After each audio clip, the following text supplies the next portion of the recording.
Hello class 12th। आज हमारी अभिक्रिया जो दूसरी अभिक्रिया है, कल हमने निर्जलन अभिक्रिया पढ़ी थी, तो आज जो हमारी अभिक्रिया है वो है ऑक्सीकरण अभिक्रिया। तो जब अल्कोहल का ऑक्सीकरण करते हैं तो ये ध्यान देना, इस अल्कोहल के ऑक्सीकरण में जो O और H आबंध है ये भी विदलित होता है और जो C और H आबंध है ये भी विदलित होता है, और इनके विदलन के फलस्वरूप हमारा एक नया आबंध बनता है कार्बोनिल समूह वाला C डबल बॉन्ड O। कहने का तात्पर्य है कि अल्कोहल का जब भी ऑक्सीकरण होता है तो दो प्रकार के आबंध टूटते हैं। एक आपका OH आबंध वाला जो बॉन्ड है वो ब्रेक होगा और दूसरा जो CH आबंध है वो भी टूटेगा। तो CH आबंध भी टूटेगा और OH आबंध भी टूटेगा, जिससे हमारा C डबल बॉन्ड O आबंध का निर्माण होगा। ठीक है ना। और जो विभिन्न प्रकार के अल्कोहल होते हैं वो अलग अलग ऑक्सीकरण उत्पाद का निर्माण करते हैं। जैसे अगर हम बात करें, ये हमारा एक अल्कोहल है माना, इस अल्कोहल का जब हम ऑक्सीकरण करेंगे, इसका जब भी हम ऑक्सीकरण करेंगे तो एक तो आपका ये वाला बंध टूटेगा जो O और H के बीच वाला बंध है ये वाला, और एक जो C और H के बीच का बॉन्ड है ये भी टूटेगा। ठीक है ना। और इसके टूटने से हमारा एक C double bond O group का निर्माण होगा। अब अलग अलग प्रकार के अल्कोहल अलग अलग प्रकार के ऑक्सीकरण उत्पाद देते हैं। जैसे सबसे पहले हम 1 डिग्री अल्कोहल की बात करते हैं, यानी जो प्राथमिक अल्कोहल है। तो जब हम प्राथमिक अल्कोहल की बात करते हैं तो प्राथमिक अल्कोहल जो होता है वो सामान्य ऑक्सीकारकों द्वारा, ठीक है ना। अब जब ऑक्सीकरण अभिक्रिया के लिए यदि हम अभिक्रियाशीलता का क्रम देखें तो 1 डिग्री अल्कोहल सबसे ज्यादा क्रियाशील होते हैं, 2 डिग्री कम, 3rd डिग्री सबसे कम। यानी जो 3rd डिग्री अल्कोहल होते हैं उनका ऑक्सीकरण आसानी से नहीं होता है। ठीक है ना। तो उनके ऑक्सीकरण के लिए एक प्रबल ऑक्सीकारक की आवश्यकता होती है। तो 1 डिग्री अल्कोहल जो होते हैं वो सामान्य ऑक्सीकारकों द्वारा ऑक्सीकृत हो जाते हैं। जैसे पोटेशियम डाइक्रोमेट है या पोटेशियम परमैंगनेट है, इनके साथ आसानी से ऑक्सीकृत हो जाते हैं। यानी अगर हम बात करें, हम सामान्य ऑक्सीकारकों की बात करें तो हम कह सकते हैं कि अम्लीय K2Cr2O7 ये एक ऑक्सीकारक है, अम्लीय K2Cr2O7। और ऐसे ही अम्लीय KMnO4, अम्लीय KMnO4 जो कि एक सामान्य ऑक्सीकारक है। तो प्राथमिक अल्कोहल क्योंकि ऑक्सीकरण अभिक्रिया के प्रति बहुत ज्यादा सक्रिय होते हैं तो आसानी से ये अम्लीय K2Cr2O7 या अम्लीय KMnO4 द्वारा ऑक्सीकृत हो जाते हैं और ऑक्सीकृत होकर एल्डिहाइड का निर्माण करते हैं। ठीक है ना। यानी हम सीधे कहते हैं 1 डिग्री अल्कोहल अम्लीय K2Cr2O7, अम्लीय K2Cr2O7 पोटेशियम डाइक्रोमेट या अम्लीय KMnO4, एसिडिक KMnO4, अम्लीय KMnO4 द्वारा ऑक्सीकृत होकर एल्डिहाइड बनाते हैं, द्वारा ऑक्सीकृत होकर एल्डिहाइड बनाते हैं। ठीक है ना, एल्डिहाइड बनाते हैं। तो जो 1 डिग्री अल्कोहल होगा वो एल्डिहाइड बनाते हैं जो पुनः ऑक्सीकृत होकर एल्डिहाइड फिर से ऑक्सीकृत होगा और वो कार्बोक्सिलिक अम्ल का निर्माण करेगा। देखिए कैसे, जैसे ये आपका एक 1 डिग्री अल्कोहल है, देखिए CH3CH2OH। अब पहले ही कहा है हमने, एक ये वाला बॉन्ड टूटेगा और एक ये वाला बॉन्ड टूटेगा, दो बॉन्ड टूटे और ये जो बॉन्ड होता है ये ऊपर शिफ्ट हो जाता है। ये जो आबंध है क्योंकि H किस रूप में निकलेगा, H पॉजिटिव के रूप में, चाहे आप यहां से देखिए चाहे यहां से देखिए, ये बॉन्ड ऊपर शिफ्ट हो जाएगा। तो आपका यौगिक क्या बनेगा, CH3CH double bond O, CH double bond O, और एक अणु जल का बाहर निकल जाएगा -H2O। ऑक्सीकारक पहले लिख चुका हूं इसलिए यहां पर नहीं लिख रहा हूं। ये ऑक्सीजन कहां से आई, इन ऑक्सीकारकों की वजह से आई है। ठीक है ना। अब इसका जब पुनः ऑक्सीकरण करेंगे, दोबारा से ऑक्सीकरण करेंगे तो ये अम्ल में कन्वर्ट हो जाएगा, ये ऑक्सीजन यहां ऐड हो जाती है। तो क्या बनेगा आपका CH3C double bond O single bond OH। तो एक तो आपका क्या बना, यहां पर आपका जो यौगिक बना है ये कार्बोक्सिलिक एसिड है जिसको एथेनोइक एसिड कहते हैं, और ये एथेनॉल का निर्माण हुआ।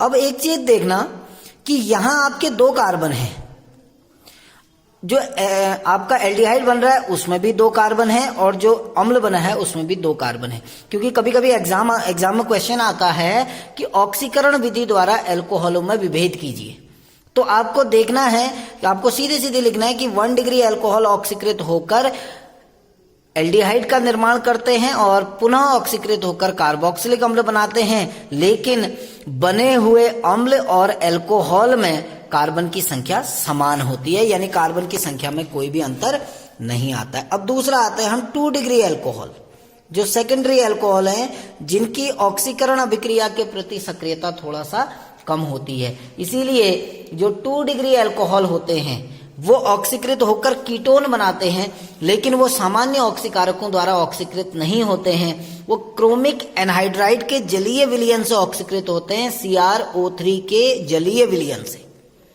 यानी जो 2 डिग्री एल्कोहल होते हैं वो KMnO4 या K2Cr2O7 से नहीं, बल्कि क्रोमिक एनहाइड्राइड के जलीय विलयन से ऑक्सीकृत होते हैं, क्योंकि ऑक्सीकरण अभिक्रिया के प्रति ये थोड़ा कम क्रियाशील होते हैं। जैसे ये आपका 2 डिग्री एल्कोहल है, CH3 single bond C, CH3 single bond H और OH। फिर से वही होगा, देखिए एक ये बॉन्ड टूटेगा, एक ये बॉन्ड टूटेगा, ये बॉन्ड ऊपर शिफ्ट हो गया, तो आपका यौगिक क्या बना, देखिए आपका यौगिक H2O बाहर हो गया।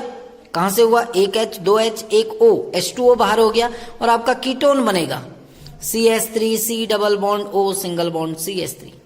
अब कीटोन बनेगा, कार्बन की संख्या उतनी ही है। देखिए इसमें भी आपके 2 कार्बन हैं, 3 कार्बन हैं, इसमें भी आपके 3 कार्बन हैं, लेकिन जब इसको पुनः ऑक्सीकृत किया जाता है, ये ध्यान देना, कीटोन जो होते हैं वो ऑक्सीकरण अभिक्रिया के प्रति बाधक होते हैं।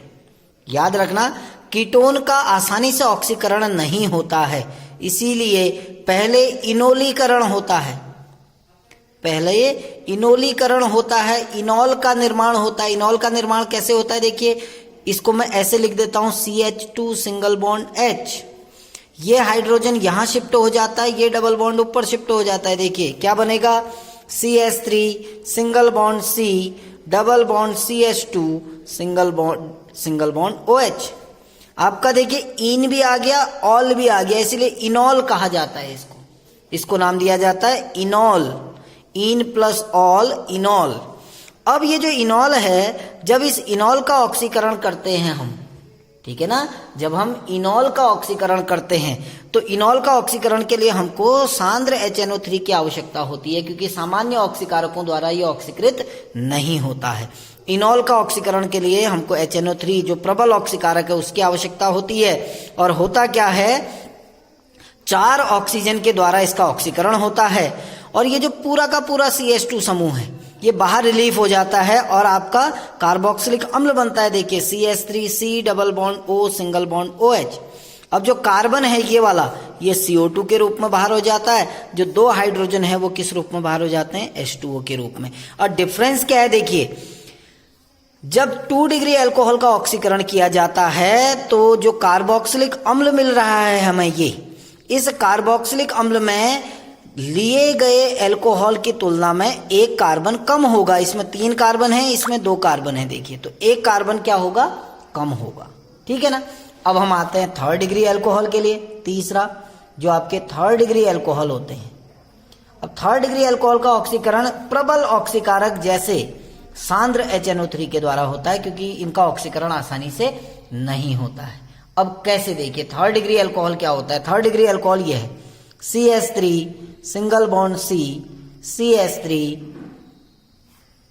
CH3 OH। तो जब 3rd डिग्री अल्कोहल का हम ऑक्सीकरण करते हैं HNO3 के साथ, तो सबसे पहले ये ऑक्सीकृत नहीं होता है बल्कि निर्जलीकृत होता है। ये आपका क्या हो जाता है, निर्जलीकृत हो जाता है। कैसे, इसको मैं ऐसे लिख देता हूं CH2H, यहां से आपका H निकला, यहां से OH निकला, तो एक जल का अणु बाहर निकल गया, देखिए। और ये जो बॉन्ड है ये ऊपर शिफ्ट हो गया, तो एल्कीन बनेगी सबसे पहले CH3C CH3 double bond CH2। क्या बनी आपकी सबसे पहले? एल्कीन बनी। और जो एल्कीन है, इस एल्कीन का जब हम ऑक्सीकरण करते हैं HNO3 के साथ, तो ये पूरा का पूरा CH2 समूह रिलीज हो जाता है और इसकी जगह पर कीटोन ग्रुप आपका आ जाएगा। तो CH3 single bond C, CH3 double bond O आपका कीटोन बन गया है। कार्बन निकल गया कार्बन डाइऑक्साइड के रूप में, 2 हाइड्रोजन निकल गए H2O के रूप में, बिल्कुल पिछली रिएक्शन की तरह। अब आपका कीटोन बना। आपको फिर से पता है कीटोन ऑक्सीकरण आसानी से नहीं होता है, तो सबसे पहले क्या बनेगा? इनोलीकरण। सबसे पहले इनोलीकरण होगा और यहां से एक हाइड्रोजन यहां शिफ्ट होगा, डबल बॉन्ड ऊपर शिफ्ट हो जाएगा पिछली अभिक्रिया की तरह। क्या बनेगा? CH3 single bond C, single bond OH, double bond CH2। यही तो होगा। अब जब इसका हम ऑक्सीकरण करते हैं HNO3 के साथ, तो पूरा CH2 समूह चला जाएगा, ऑक्सीजन द्वारा रिप्लेस हो जाएगा। तो CH3C double bond O, single bond OH, ये आपका एथेनोइक अम्ल बन गया, एथेनोइक एसिड। और बाहर क्या हो गया आपका? देखिए बाहर निकल गया CO2 और H2O। अब आप देखिए जो कार्बोक्सिलिक अम्ल बना और जो अल्कोहल है, इनमें कार्बन की संख्या देखिए 1 2 3 4, 4 कार्बन है, इसमें आपके 2 कार्बन है, यानी 2 कार्बन की संख्या घट गई। तो जब आपको डिफरेंस बताना होगा, आप क्या करेंगे कि जब प्राथमिक अल्कोहल का ऑक्सीकरण किया जाता है, तो जो कार्बोक्सिलिक अम्ल मिलता है उसमें कार्बन की संख्या अल्कोहल के समान होती है। लेकिन जब 2 डिग्री अल्कोहल का ऑक्सीकरण किया जाता है, जो कार्बोक्सिलिक अम्ल मिलता है उसमें अल्कोहल की तुलना में 1 कार्बन कम होता है। और जब 3rd डिग्री अल्कोहल का ऑक्सीकरण किया जाता है, तो जो कार्बोक्सिलिक अम्ल मिलता है उसमें अल्कोहल की तुलना में 2 कार्बन क्या होते हैं? कम होते हैं। तीसरी अभिक्रिया हम पढ़ रहे हैं जिसको कहते हैं विहाइड्रोजनीकरण। विहाइड्रोजनीकरण, विहाइड्रोजनीकरण। विहाइड्रोजनीकरण माने होता है हाइड्रोजन का बाहर निकलना, जो कॉपर की उपस्थिति में होता है, 573 केल्विन पे होता है। तो ये भी अलग अलग प्रकार के अल्कोहल अलग अलग प्रकार की अभिक्रियाएं देते हैं। जैसे नंबर पहला कि जो 1 डिग्री अल्कोहल है वो विहाइड्रोजनीकृत होकर एल्डिहाइड बनाते हैं। एल्डिहाइड बनाते हैं कैसे? देखिए CH3 CH2 OH, ये आपका क्या है? 1 डिग्री अल्कोहल है। जब इसको हम कॉपर की उपस्थिति में 573 केल्विन पे हीट करते हैं, तो एक बॉन्ड ये वाला टूटता है, एक बॉन्ड ये वाला, तो यहां से एक अणु जल का बाहर हो जाता है। देखिए एक H दूसरा H, ये बॉन्ड ऊपर शिफ्ट हो गया, तो आपका यौगिक क्या बना? CH3 single bond CH double bond O minus H2, hydrogen gas बाहर निकलेगी, इसीलिए विहाइड्रोजनीकरण कहा गया है। तो आपका एल्डिहाइड बनेगा एथेनल। अब आता है 2 डिग्री अल्कोहल। 2 डिग्री अल्कोहल का जब विहाइड्रोजनीकरण करते हैं, जैसे ये है CH3C CH3 single bond H OH, तो यहां भी जब हम 2 डिग्री अल्कोहल को कॉपर की उपस्थिति में 573 केल्विन पे हीट करेंगे, एक बॉन्ड ये वाला टूटेगा, एक बॉन्ड ये वाला, तो फिर से आपका एक अणु जल का बाहर हो गया देखिए, और ये वाला बॉन्ड ऊपर शिफ्ट हो गया, तो कीटोन बनेगा CH3C CH3 double bond O, और हाइड्रोजन गैस बाहर हो गई, तो आपका कीटोन बनेगा जिसको प्रोपेनोन कहते हैं। ऐसे ही तीसरा जो 3rd डिग्री अल्कोहल है, 3rd डिग्री अल्कोहल का विहाइड्रोजनीकरण नहीं होता है बल्कि निर्जलन हो जाता है। याद रखना कि 3rd डिग्री अल्कोहल को जब, जैसे ये 3rd डिग्री अल्कोहल है CH3C CH3 CH2H, इसको मैं ऐसे लिख दे रहा हूं सिंगल बॉन्ड OH, तो 3rd डिग्री अल्कोहल को जब आप कॉपर की उपस्थिति में 573 केल्विन पे हीट करोगे, तो यहां इसका निर्जलीकरण हो जाता है, एक अणु जल का बाहर निकल जाता है H2O के रूप में, और आपका एल्कीन बनेगी। एल्कीन कौन सी बनेगी? देखिए ये बॉन्ड यहां शिफ्ट हो गया, तो CH3 single bond C CH3 double bond CH2, तो एल्कीन का निर्माण होगा 2 मेथिल प्रोपीन, इसका नाम हो जाएगा 2 मेथिल प्रोपीन। तो ये 2 अभिक्रियाएं हमने आज देखी। कल मैं आपको 1 डिग्री 2 डिग्री और 3rd डिग्री में अल्कोहल में विभेद का तरीका बताऊंगा, और उसके बाद अल्कोहल आपका समाप्त हो जाएगा, हम फिनॉल की ओर बढ़ेंगे। Thank you.